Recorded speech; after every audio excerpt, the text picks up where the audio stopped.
Hello guys, good afternoon. Bali nandito na naman tayo ngayon. Bali meron tayong i-repair na laptop na Acer na kung saan ang issue is pag sinasalpakan ng LCD, pag pinapower on mo siya, black screen lang. Pero pag sinalpakan natin ng HDMI cord na nakakonekta sa TV, nagdi-display naman siya. Ngayon, ito ang twist. Ang problema, yung LCD niya buo. Pero, pag pinower on siya, walang kahit anong nakikitang nagdi-display kay LCD. Okay? Bali yun ang issue niya. Bali yung LCD niya goods, pero walang display. Ngayon, pakikita ko sa inyo ang issue niya. Try natin. Tingnan niyo. Camera. Ayan, kita niyo yung camera ko. Buksan natin na ito sa likod para kita niyo yung image. Ayan. Kita niyo, di ba? Ayan. Ayan. Sandal natin. Okay, since nakasandal na siya. Kunin natin itong charger. Okay. So ngayon, i-testing muna natin para makita niyo kung ano yung actual issue niya. Okay. Charger. Saksak natin.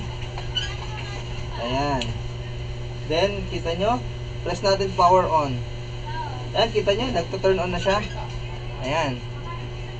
Kita nyo, lumitaw lang yung dito, guhit. Yung guhit ng LCD. Di ko lang kung kita nyo. Pero meron nagkakaroon kasi siya ng guhit.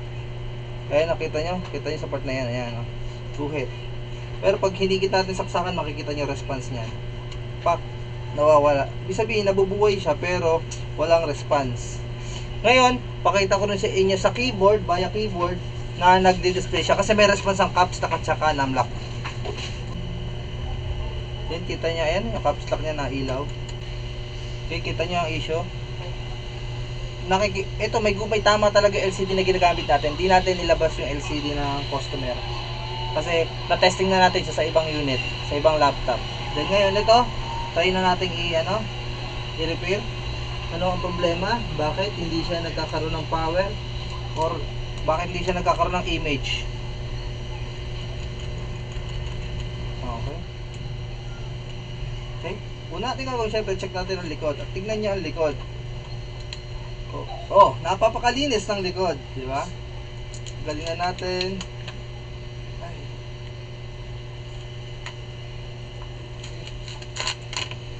Ayan.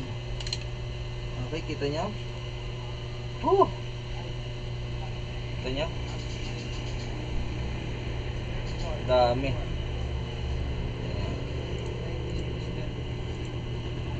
Ang dumi, di ba?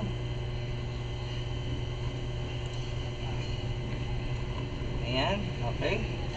Then, muna natin gawin, i-check via microscope itong pore corrosion natin. Okay. Pwede natin ito. Ayan. Ito niya. Tanggalin mo nga muna natin ito sa LCD. Okay.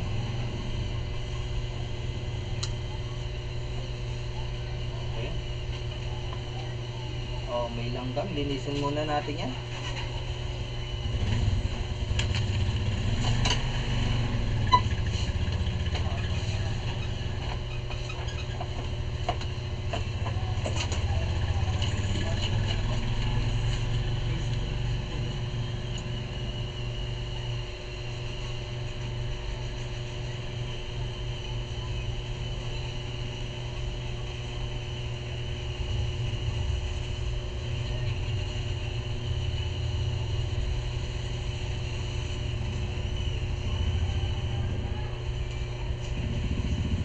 Sino gumamit nito? Ba't nagkulay itim?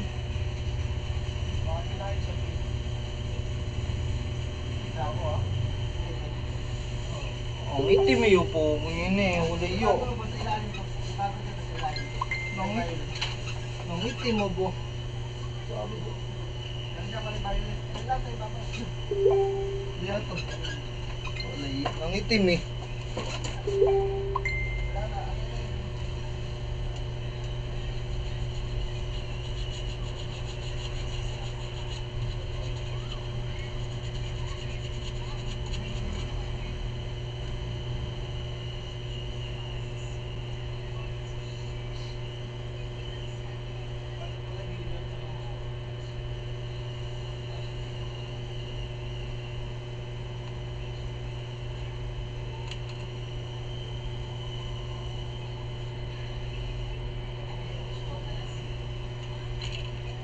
Okay, try nga muna natin. Nilinis lang natin.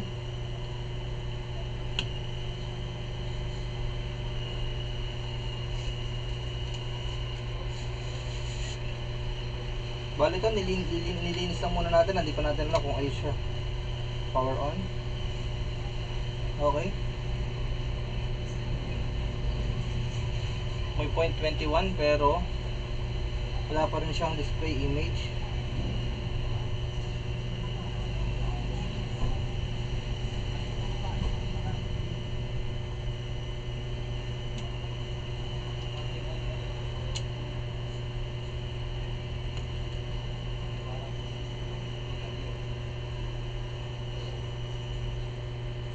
Okay, sis, hindi ko alam kung saan ako titingin ng linya nito. Hindi ko alam. Okay, wait.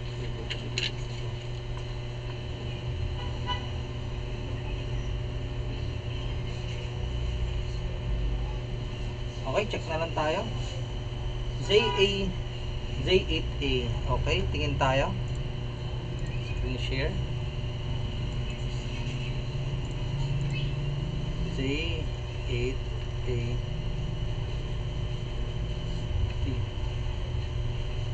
Okay. ES1431 yung model ng unit, okay? CAD. Tapos PDF. Okay.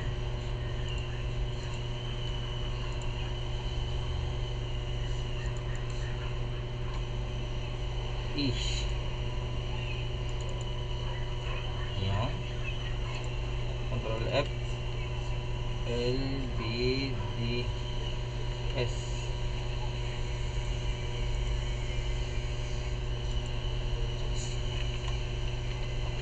Screen. Oh, ba't may touch screen?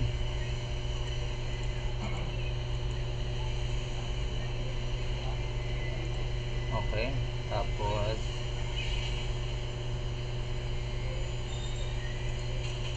15 years 5 if anyway.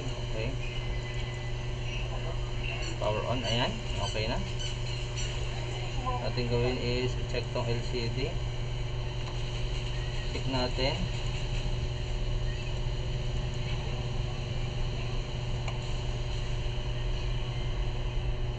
Okay. CN8. Okay.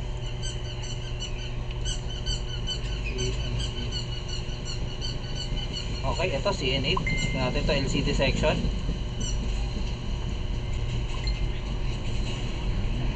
Touch, camera, PSDN.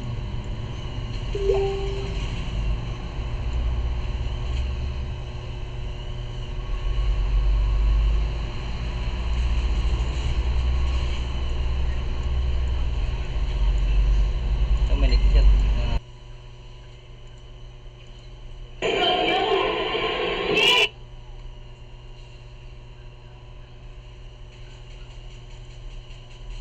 Si Ma'am yata yung customer natin ngayon.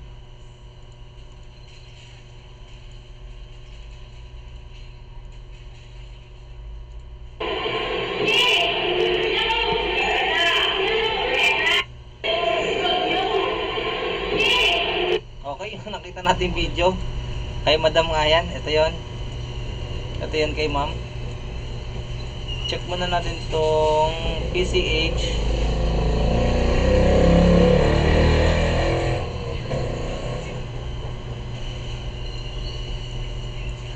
Okay, itong mga data.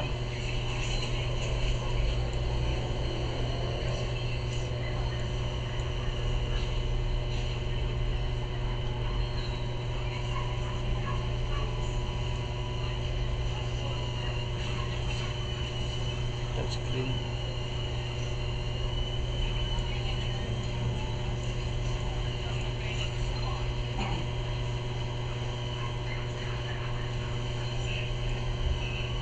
EDP, pin 25. Check natin ang pin 25. Okay, pin 25.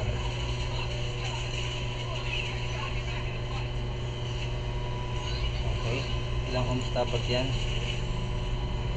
0 ohms. Kunin natin ito, tester.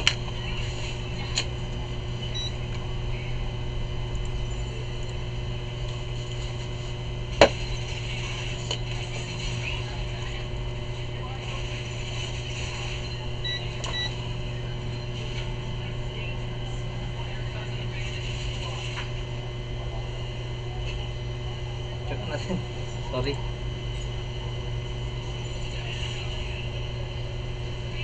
Okay.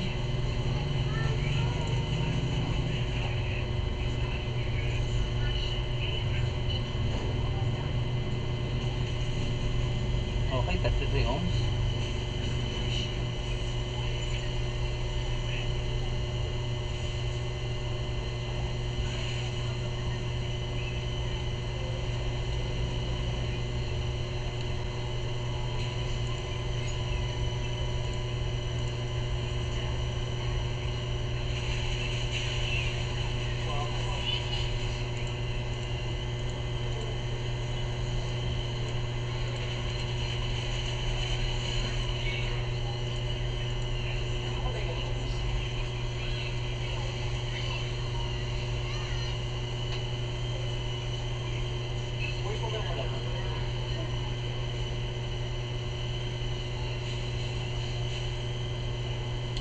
Okay. Bakit nag-short to? Ano to? Bakit 47 ohms? Okay, check na natin ito.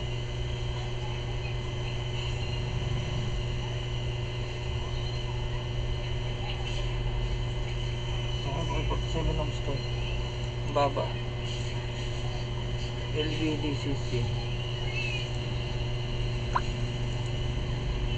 Okay. Dapat ito yung ground. Okay, shorted tong linyang to. Shorted. Ito, short talaga to ground. Pero ito, para mag-shorted, problema to. Try natin iangat to. Ano tong U6 na to?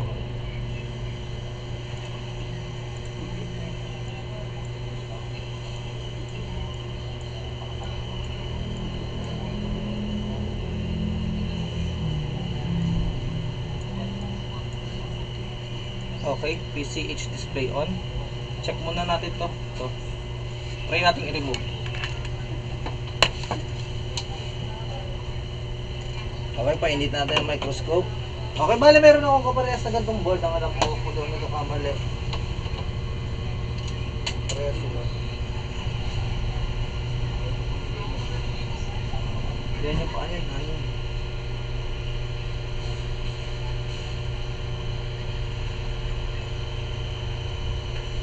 Ah, wala pala. Check tayo sa ibang unit.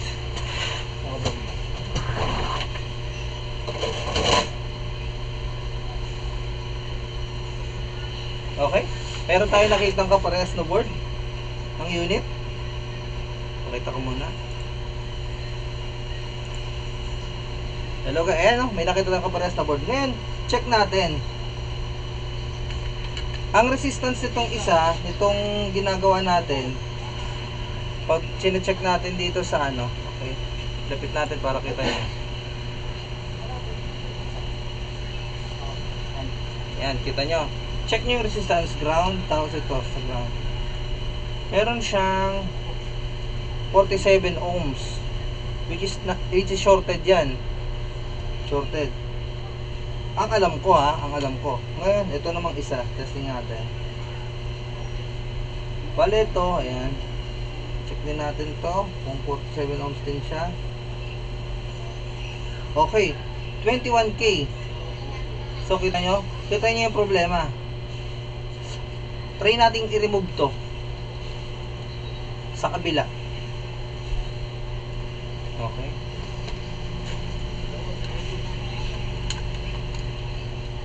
Okay.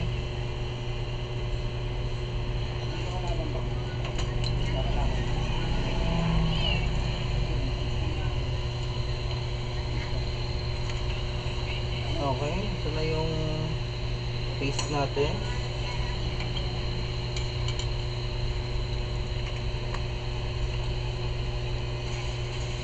Okay, i-remove natin.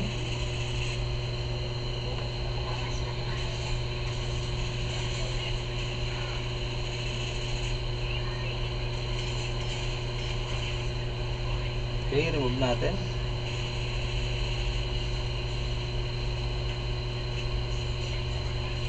Okay, since na-remove na natin siya, okay, try naman natin i-check uli yung resistance niya. Okay, kita niya, di ba?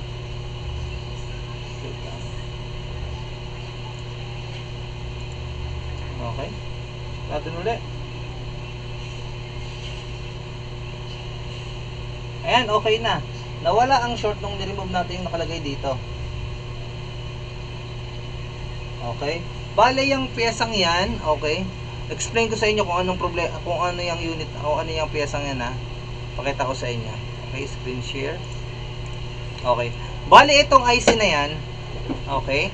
Yan ang nagko-control whether magkakaroon ng display sa screen na wala. So, yung nasira niyang linya is, kung di ako nagkakamali, ito, pin 1. So, ang nasira niya linya is ito pin 1. Itong LCD BCC. Okay? Siya yung output nito. Output dapat nito. Na meron dapat siyang voltage in 3 volts. BS yan ha. BS. Then, merong signal na nanggagaling sa PCH na display on. Once na nag-power on ka, magkakaroon siya ng 3 volts, then si PCH magsisend siya ng signal sa IC na to na, oy, i-on mo na yan. Okay. Once na nakapag-send siya ng signal ng on, then magkakaroon to ng ano, yan, ng magkakaroon to ng kuryente or magkakaroon na ng linya, mabubuhay na. Kasi ngayon, since LCD BCC siya, dapat siya meron siyang 3 volts, ganon, nawala. Okay? Tara, testing na muna natin, try na muna natin palitan para ma-prove yung theory na pinagsasabi-sabi ko. Okay? Bali, since meron tayong kaparehas na motherboard nito, yung pyesa na lang na nakukunin natin. Okay?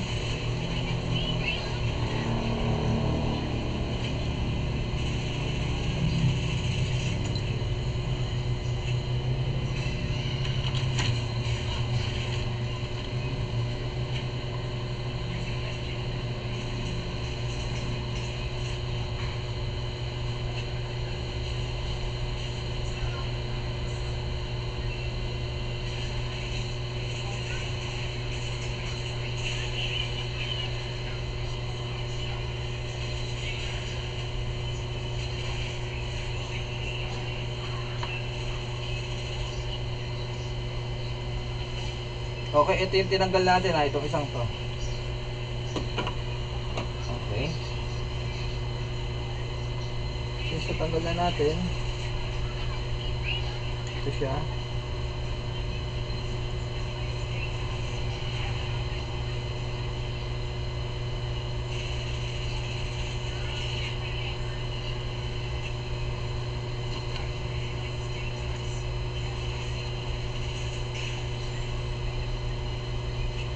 Okay, ito yung luma. Okay, try na natin ikabit to.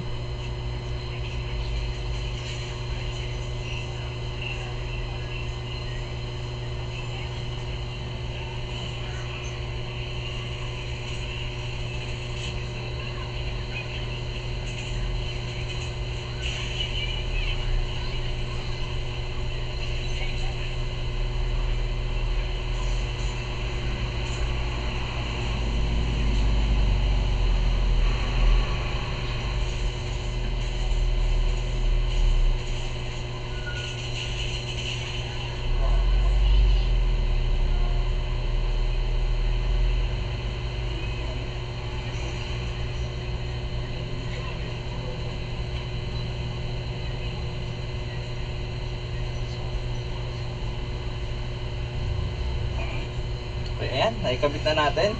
Then, i-check uli natin ang resistance niya. Check uli natin.